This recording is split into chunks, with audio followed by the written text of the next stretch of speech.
અમદાવાદના નિકોલમાં ભર શિયાળે ચોમાસા જેવો માહોલ જોવા મળ્યો। નિકોલના ગોપાલ ચોકમાં જળબંબાકાર જેવી સ્થિતિ જોવા મળી। રસ્તા પર 1 થી 1.5 ફૂટ પાણી ભરાતા સ્થાનિકોને હાલાકી પડી। રોડ પર ગટરના ગંદા પાણી ફરી વળતા લોકોને મુશ્કેલી સર્જાઈ રહી છે। અંદાજિત 2500 મકાનોના લોકોને અવરજવરમાં હાલાકી પડી છે। તંત્રના વાંકે નિકોલની જનતાને ભોગવવાનો વારો આવ્યો છે। શું આ સ્થિતિ જોવા માટે જનતાએ તમને મત આપ્યા? કોના પાપે નિકોલની જનતાને વેઠવાનો વારો આવ્યો છે? ચૂંટણી ટાણે રોજ દેખાતા નેતાઓ હવે ક્યાં ખોવાઈ ગયા તેવા અનેક સવાલો સ્થાનિક લોકો કરી રહ્યા છે। તો 2500 જેટલા મકાન ધારકોને આ મુશ્કેલીનો સામનો જે છે તે કરવો પડી રહ્યો છે। અમદાવાદના નિકોલના દ્રશ્યો જોઈ શકાય છે। ભર શિયાળે ચોમાસા જેવો માહોલ।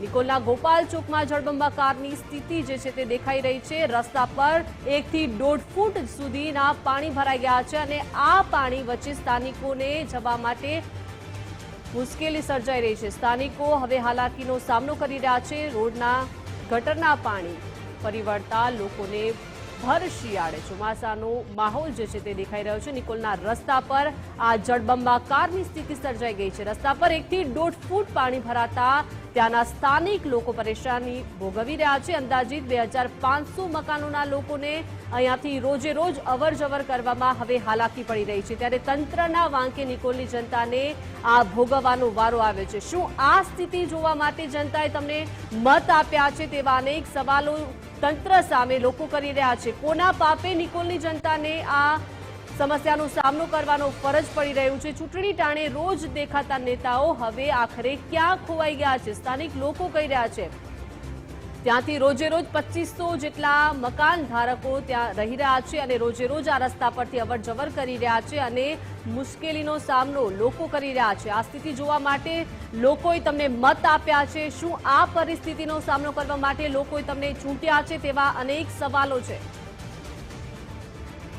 વધુ માહિતી સાથે વિજય દેસાઈ જોડાઈ ગયા છે। વિજય, ગટરના પાણી જે દેખાઈ રહ્યા છે, જળબંબાકારની સ્થિતિ છે, લગભગ 2500 મકાન ધારકો આ મુશ્કેલીનો સામનો કરી રહ્યા છે। વિજય, બિલકુલ આ ગોપાલ ચોકની અંદર જાણે ગટરના પાણી ગરબા રમતા હોય તેવી પરિસ્થિતિ મહાનગર અમદાવાદની છે અને અહીંયા કારણ છે કે જે ગટરનું ગંદુ પાણી છે એની પાઇપલાઇન આખી તૂટી ગઈ છે। કારણ કે તંત્ર દ્વારા તો કોઈ પણ પ્રકારે આ જે કામગીરી છે તેને લઈને કાર્યવાહી કરવામાં આવતી નથી અને લોકોની સમસ્યાઓ છે તેને સાંભળવામાં આવતી નથી। એટલે અંદાજે 2500 કરતા વધુ મકાનો છે ત્યાંથી અવરજવર કરતા લોકોને અત્યારે પારાવાર મુશ્કેલી પડી રહી છે।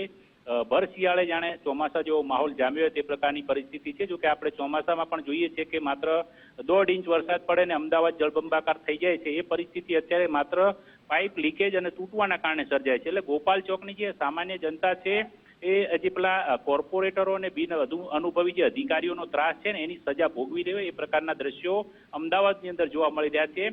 રોડ પર 1 થી 2 ફૂટ સુધી ગટરના દૂષિત પાણી ભરાયા છે જેને કારણે સામાન્ય રીતે જે બાળકો પસાર થાય છે જો તેમને આ પ્રકારનું ગંદુ પાણી આપણી સાથે કોર્પોરેટર વિલાસબેન જોડાઈ ગયા છે। વિશાલબેન, જે રીતે નિકોલમાં ભર શિયાળે આ ચોમાસા જેવો માહોલ સર્જાઈ રહ્યો છે, નિકોલના ગોપાલ ચોકના જે દ્રશ્યો સામે આવ્યા છે, જળબંબાકાર જેવી સ્થિતિ જોવા મળી રહી છે, સ્થાનિક લોકો મુશ્કેલીમાં મુકાઈ ગયા છે, કેમ આવી પરિસ્થિતિ? જી હા, આજે જે પાણી ત્યાં ડ્રેનેજના ભરાઈ ગયા છે, જે કેનાલની કામગીરીના લીધે લાઈન તૂટેલ છે એના લીધે આ પાણી ભરાયેલ છે ત્યાં। તો હાલ અમારા અધિકારીઓને અમે જાણ કરેલી છે, તે તાત્કાલિક કાર્યવાહી કરવાના છે। વિલાસબેન, પરંતુ ક્યારે આ સમસ્યામાંથી લોકોને મુક્તિ મળશે? કેમ કે લોકો રોજે રોજ અહીંયાથી પસાર થઈ રહ્યા છે। જી હા, પણ શું કરીએ હવે કે કેનાલનું કામગીરી જે ચાલુ છે એના લીધે અવારનવાર લાઈનો તૂટતી હોય છે, એના લીધે આ કામ પ્રોબ્લેમ થાય છે। જી, આભાર વિલાસબેન જોડાયા તે બદલ।